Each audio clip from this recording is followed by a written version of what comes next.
Hi, I'm CB, and this time I wanted to talk about a quick way that we can transform some of our digital papers here.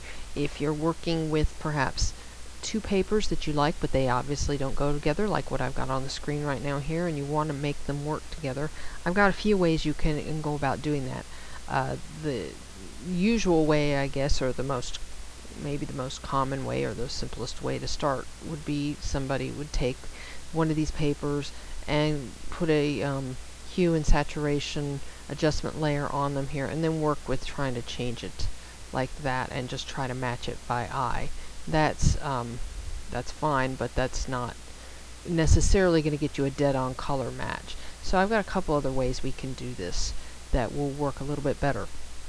One way is that if you're working with a kit here, for instance, this is a paper, this one on the left here is from my Homegrown Daisy kit, and this particular kit does come with solid color papers. So let's take, to match this, open up the blue paper, the solid blue paper here from that one, and I'm going to take this and drag it over here and add it to this one, and now I'm going to just close the solid color up here. We don't need it for now. So now I can take, with the solid color on the top and the pattern paper on the bottom here, all I have to do is change the blend mode of this solid color. I'll change it to luminosity, which is being cut off your screen. Oops, I keep choosing the wrong one the first time. Let me try again. Color. Choose the color one. When the solid color paper is on the top and the pattern paper is on the bottom, you want the color blend mode. If it was the other way around, then it's luminosity, with the pattern paper on the top and the solid color paper on the bottom layer. And it all just depends on how you're dragging to get which one ends on top of what. But just, if it's one, it's going to be one of the two. Like I said, with the solid color on the top, it's color, and if it was the pattern paper on the top, you choose luminosity, and they give you the exact same results. So see, now I have a nice, perfect color match. But let's go back and get rid of this solid color now. Let's say I didn't have a solid color paper to work with, or I was trying to match something that perhaps it didn't have the right solid color. Let's say I'm trying to go for this orange in here.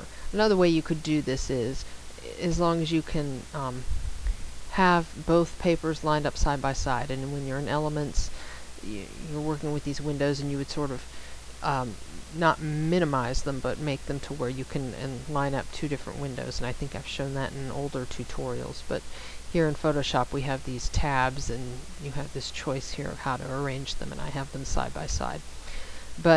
So let's create a new window here on our pink paper and get the eyedropper tool, which you could just hit the I key on your keyboard or choose it from the toolbox here, and go in and sample whatever color we're trying to match, and keep an eye on your foreground color picker down here to see when you've got what you want, and that's fine.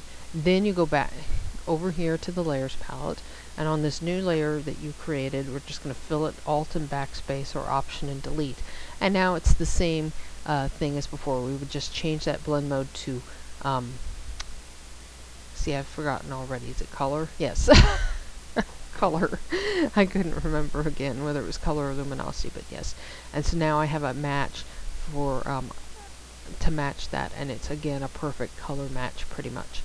Now, depending on the paper, the pattern paper that you use and what the colors are, in this case this was pretty much just a single color family, of pink, but if I had like pinks and blues and reds and greens, you might find that you come up with some rather undesirable colors in there. So it really is going to depend on the pattern paper that you're trying to change as to what you get. That's why in this case it's working so well, because I only have the one color family, these pinks, that I'm working with. So you may find you get some undesirable things, but I think most of the time you'll probably be happy with this quick way to change a pattern paper and come up with something which really expands your paper choices. I think something that you can't do very easily in the paper world, but can definitely do very easily in digital here, is to have all these different options of how to change your papers and elements around, so that you can get things that in a kit that may have not meant to have been, I really didn't word that right, things that were maybe not supposed to be used together can suddenly then work, and just really you get so many great options, I think, for doing that in digital. It's one of the fabulous things about it. So I'm CB. I hope you have found this tutorial helpful, and thanks for watching.